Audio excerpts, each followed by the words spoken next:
Welcome to Black Women's World Podcast.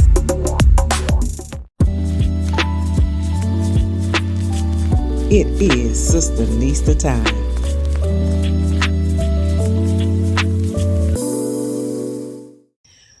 Well, hey y'all, it's Tracy Mack. Listen, I want to tell you a story to all my storytellers, story keepers, and people who just like to hear a story every now and then. I was sitting out here on the back porch before I start my Saturday morning errands and everything, and I thought back when I was young and growing up. Today is Saturday. Saturday was a cleanup day. I mean, my mom would turn on music, all kinds of music, whether it be R&B, classical, jazz, gospel music, quartet, choirs. She would turn the music on. When you heard that needle hit that album, you knew you were going to be cleaning up all day. And I used to say, when I get grown, I am not going to be cleaning up, spending up all my Saturdays cleaning up all day. And I'm sitting here thinking, some time ago when my daughter was young, the neighborhood was hopping with little kids. And she had 3 great friends. 2 of them are like sisters, even to this day. And I remember our schedule was so busy back then. I was going to school full-time, coaching part-time, working for the state full-time. And because of issues with my family, I was traveling 2 hours east and 3.5 hours north to tend to my parents. So it was a lot going on. So Saturdays was like the day I had to get everything together. And I began to understand my mom. And I remember a particular one Saturday, Jada was having eye therapy because she had dyslexia and some other ocular impairments and disorders. And so she had to go to eye therapy once a week, taekwondo, and it was just a busy time. So I looked at her room one Saturday morning, and it looked like a hurricane or tornado or any terrible weather pattern hit that room. And I knew she wanted to go outside, but I said, Jada, you have got to clean your room before you can go outside. And she went into but my friends are already outside. And I said, I don't care. You're going to get this room clean before you go outside. Well, can they come over? I said, and see this mess? No, nobody can come in and play. And you've got to get this room clean. And I was busy cleaning up other parts of the house, and my husband was cleaning up other parts of the house. And every time I passed her room, she was looking out the window. And I said, you're wasting time looking out the window when you could be cleaning your room. But my friends are outside. And so when I went downstairs and the doorbell rang, and one of the little girls came over, and can Jada come out and play? I said, no, not until she cleans her room. And a few minutes passed by, and the doorbell rang, and it was her sister rang the doorbell. Can Jada come out and play? And I said, no, not until she finishes cleaning her room. And a few minutes later, the third little girl came and knocked on the door. And she rang the doorbell and knocked.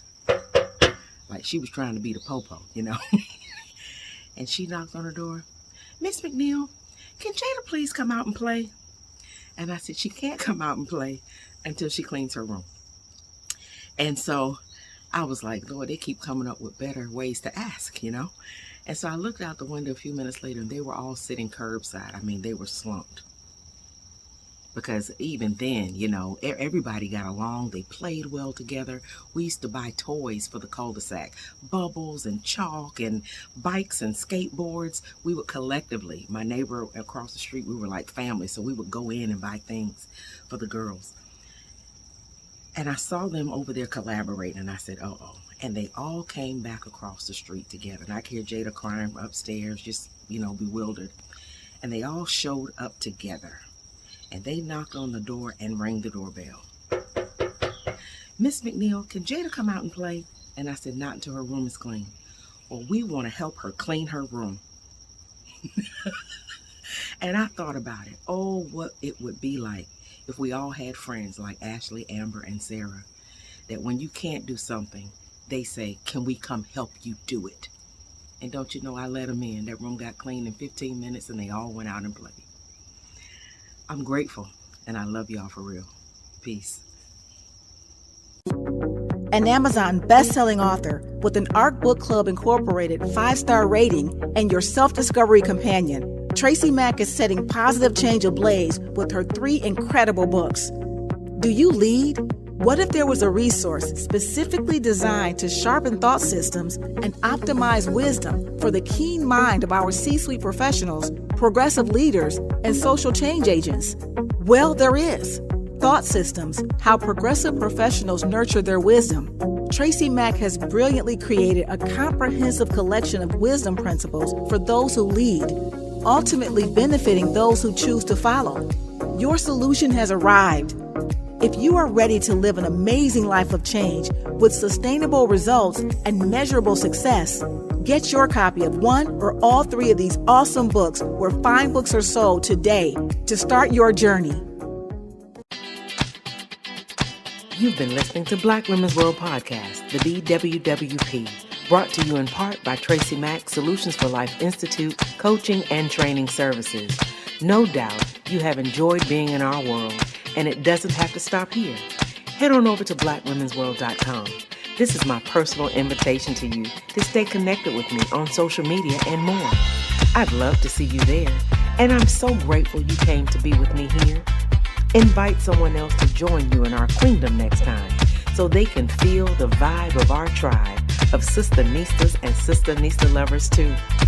Remember to be kind, be authentic, be generous, be excellent, be grateful, and while you're at it, go ahead and be extraordinary, because that's just what Sisternistas do, on purpose through mission with passion and compassion.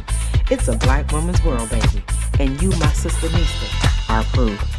I'm your self-discovery companion, your professional peacemaker, and your host, Tracy Mack. Wherever you are in the world, may you love and be loved by somebody. Peace.